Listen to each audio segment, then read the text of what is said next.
What's up everybody, welcome back to another video. Today we're taking a look at Boruto the movie. That's right people, this is not some sort of early April Fool's joke. We're actually talking about Boruto. The title is right, the thumbnail is right, and also the introduction is right. So this is probably going to leave some of you scratching your heads with confusion. And for those of you who aren't confused by this, let me give you a brief introduction into my history with Naruto, just so that we're perfectly transparent here. I started watching Naruto in 2010. I didn't watch it on TV like everybody else.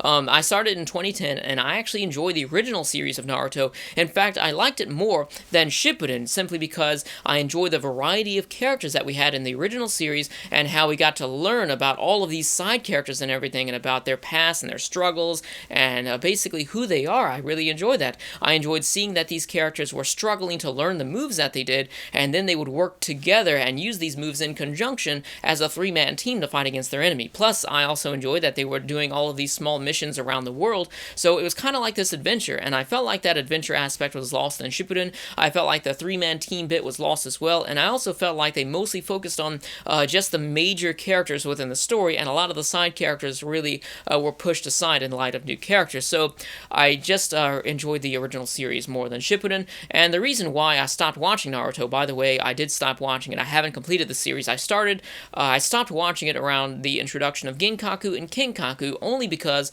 I was watching it weekly at that point, and I just didn't watch next week's episode. Long story short, we're here. I didn't keep watching it weekly. So basically, I'm watching this after a long period of time, but even though I haven't seen a whole lot of anime, I just wanted to come in and tell you guys my views on the Boruto movie, simply because I felt like it was still something that I think anybody who watched Naruto can understand. If you're trying to get into the newer series, which some of you may, if you haven't completed Shippuden, I still think that the movie is something that everybody can understand. So the reason why the Boruto movie exists, and I know some of you are going to say money, and you're not wrong about that, but the reason why the movie itself, because I am reviewing this on its own merits, essentially, but the reason why this was created was to be a sort of a passing of the torch from the old generation over to the new generation, and basically get people set up for the new Boruto series.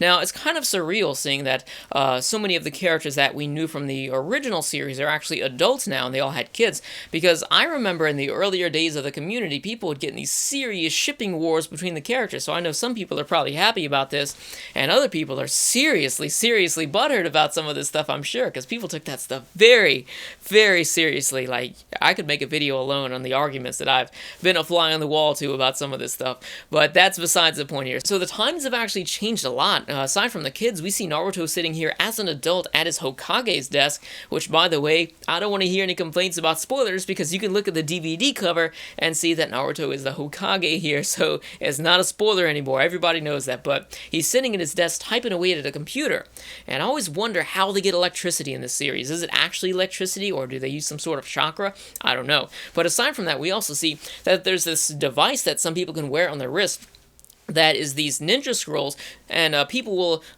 perform a jutsu and actually insert it into the scrolls where it miniaturizes itself, and you can just pop countless of them into the machine, and they just shoot out the front with all of the power that the move originally had. So this is seen as some sort of taboo device, not only because it circumvents all of the training that is required of ninjas in order to perform these abilities, and also it can be abused, but we see that everybody involved with it is this shady character, and everything that we see about it is basically this underground movement where people are making it out of sight, and we actually see that Boruto has one of these, and I feel like he's using it in order to compensate for a lot of the things in his life, and this is actually where we get to some of the more interesting parts of the story here, because Boruto is suffering from pretty much the exact opposite things that Naruto suffered with when he was a kid, because Boruto is suffering from basically his father ignoring him, while Naruto, on the other hand, grew up with nobody. Now, I don't know what Naruto fans think about this movie. Maybe some of them focus on the kids, maybe some of them focus on the action, so I don't know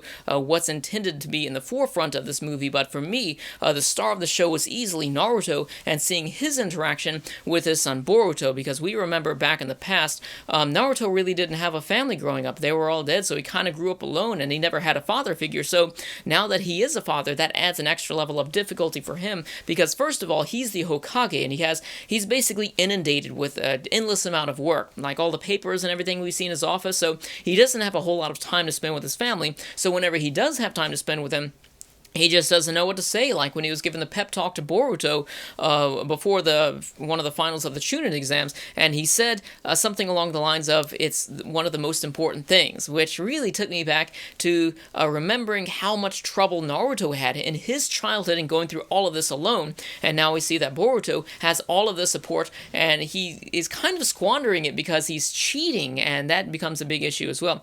So one thing that I took away from this movie is that the new generation basically stands on the shoulders of all of the efforts of the old generation. We see that a lot of the younger people are mastering skills at a very early age that some of the older generation, it took them quite a longer time to learn, simply because they have the older generation to teach them all of these new abilities.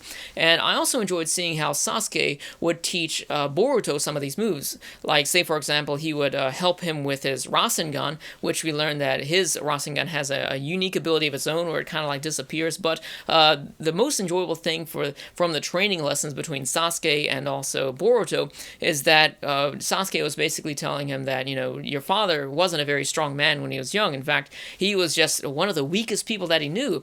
The only thing that he could do right was just the sexy jutsu, and everything else aside from that, he was kind of a failure. So you can see where he came from, being such a failure up until being the Hokage of the village. And this is something that it took Boruto a long time to understand. And basically, this is the movie where it goes from Boruto not understanding his father and going to the point where he understands like how much of a failure his father was and how he became a great man simply through working. So he basically earned a lot of respect for his father. Oh, and by the way, the Rasengan is such an easy move to learn. I don't know what the big deal is about it. Take a look.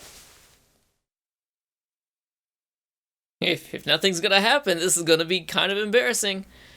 All right. Let me get my game face on here. Shadow Clone Jutsu! Shouldn't be too difficult now.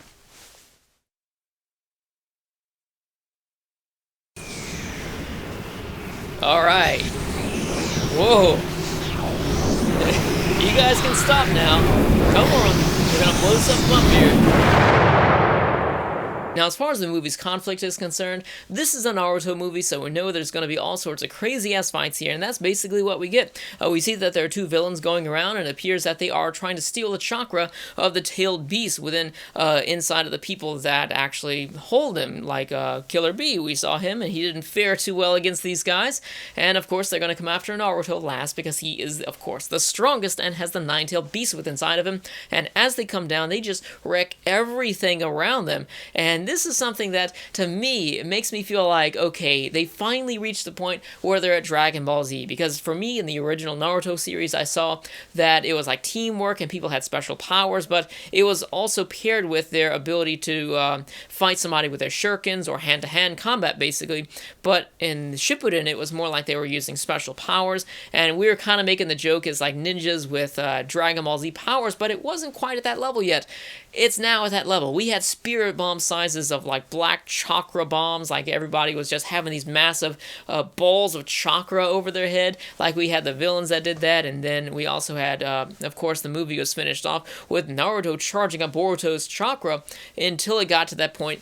So I don't know what the Boruto series is going to be like. You know, the powers are kind of getting out of hand, or people can just summon up all their chakra and create these massive balls of energy. Of course, it was because he had Naruto's chakra with him, but you know, it's to the point where you're chucking giant spirit bombs back at each other. That's what we've come to now with Naruto, and I kind of want the old days to come back in terms of like teaming up and strategizing to do some of these fights. However, I will say that the fight in the end of the movie with Boruto teaming up with his teacher Sasuke, it was actually pretty entertaining because they did this one move where Boruto did the jutsu where it like transforms him into an inanimate object or the appearance of one, which was Sasuke's sword. He threw it at the guy, he hid it away, and then it transformed into Sasuke, and it was like a replica. It wasn't a replication jutsu, but it was the one where they switched locations with each other. So the sword was actually where Sasuke was, and that was transforming. So he kind of looked back where Sasuke was behind him, and then the sword was behind him, transforming into Boruto. And then that's when Boruto hit him with a Rasengan. I felt that that was pretty clever that they did that. It kind of took me back to the beginning parts of the original Naruto series, because I remember distinctly they did that against the guy that had them trapped with within those water bubbles in the beginning of the show. So that was something that they did back then, and I kind of like that they brought something like that back because it shows that teamwork is still alive in the show. I just would like to see more of that. Now, as for my recommendation, I don't need to recommend this to Naruto fans because it's kind of been out for a while and everybody's probably already seen it, but if you're somebody who enjoyed the original series of Naruto, then I would recommend it for that, because first of all, you're going to see where Naruto came with his goal, so it's basically coming full circle where he has his own kids, and I think that's going to be interesting for people who like the original series of Naruto but maybe never completed Shippuden, and also maybe you'll actually like the movie and want to watch Boruto. I don't know. As for me personally, I don't think I'm going to watch Boruto. I've got a lot of anime on my plate anyways. Maybe I'll watch the first episode and talk about that, but I don't see me getting back into Naruto anytime soon. If I did, then, you know, I probably would prefer to watch a lot of the other longer running series such as Hunter x Hunter and Gintama before I ever got back around to watching Naruto. But it's definitely something that I feel like if you like Naruto in the past, then you might like this.